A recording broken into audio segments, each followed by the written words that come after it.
harassing people for no reason. He didn't do anything at all. We need a force and to protect our families and our property.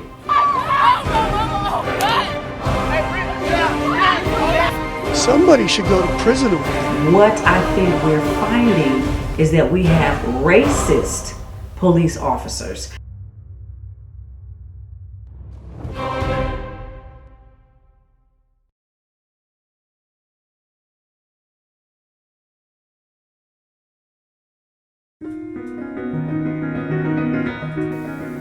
Over the recent years, citizens have lost faith and confidence in law enforcement.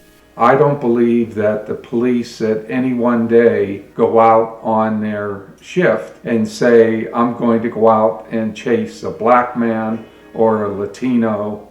Although one could argue that this loss of trust has always existed in certain communities.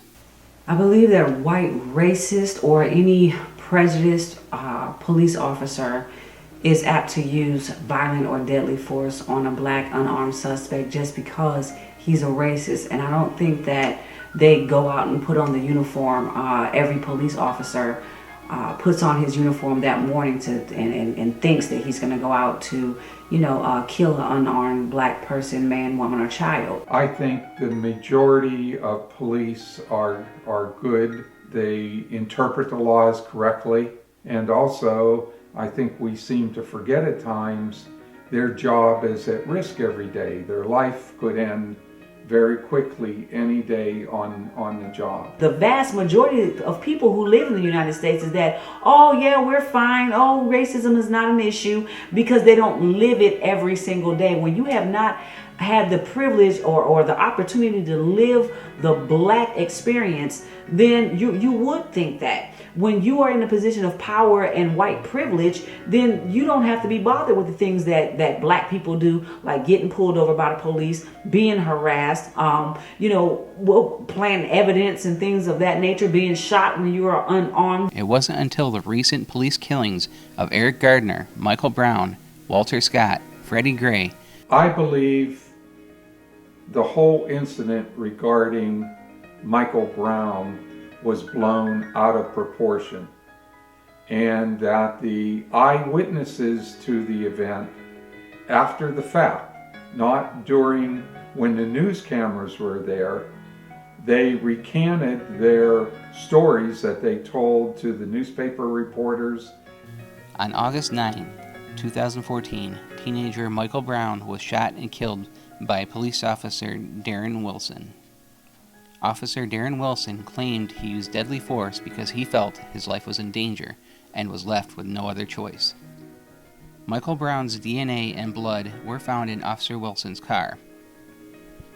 Eyewitnesses said they saw Michael Brown running from the patrol car and then stopped and turned around towards Officer Wilson and put his hands up and said, "Don't shoot." It should be noted that the same eyewitnesses recanted their story when interviewed by the prosecutor. According to the autopsy report that was requested by the family, Michael Brown was shot 6 times, including 2 shots to the head and at least 4 shots to his right arm. Furious with the murders of Eric Gardner and Michael Brown, people from all cultures took to the streets and protested these shootings. Chants of "Black Lives Matter" and "Hands Up, Don't Shoot" could be heard by the protesters. I think there's a lot of questions that have to be answered, and you have to wait until the case is heard in court and you hear the evidence presented. The prosecutor gathered all the evidence and presented it to the grand jury. After 25 days and hearing more than 60 witnesses, the grand jury decided not to indict Officer Darren Wilson. They determined that Michael Brown was a definite threat to the life of the policeman, and that he had every right to use the force he felt necessary to protect his life. If you're not participating in criminal activities, why in the world would you want to hang out with people who are? That makes no sense. Young people, especially teenagers, are very easily influenced by their peers.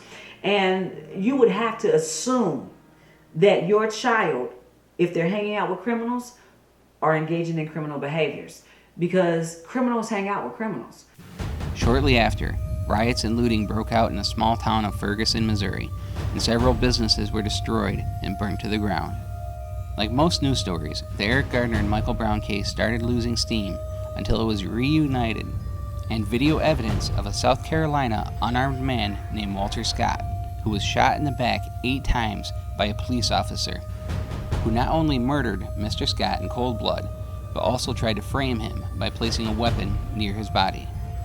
The officer who killed Walter Scott was fired from the force and charged with murder.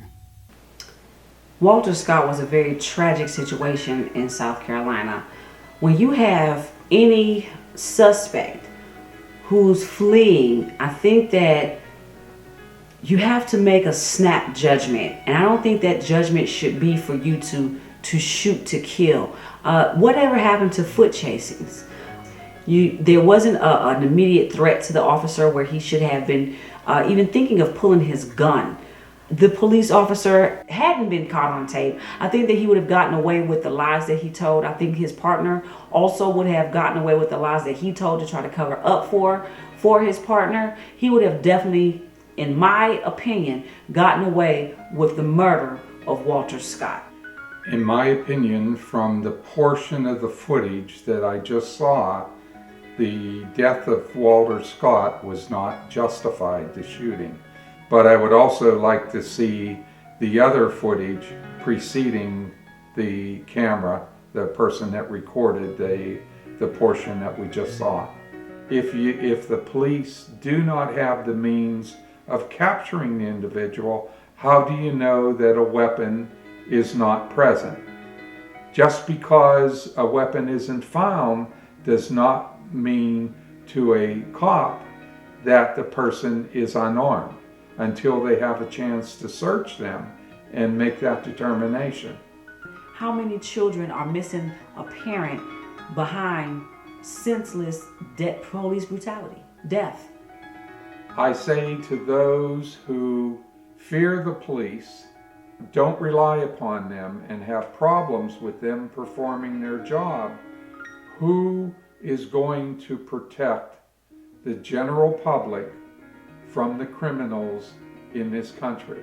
Who is entitled to enforce the laws and swears to uphold them than the police? Who has the authority to use firearms to protect the general public? And I can't understand that type of idea in somebody's mind, that they fear the police or that they won't call upon the police in a time of need.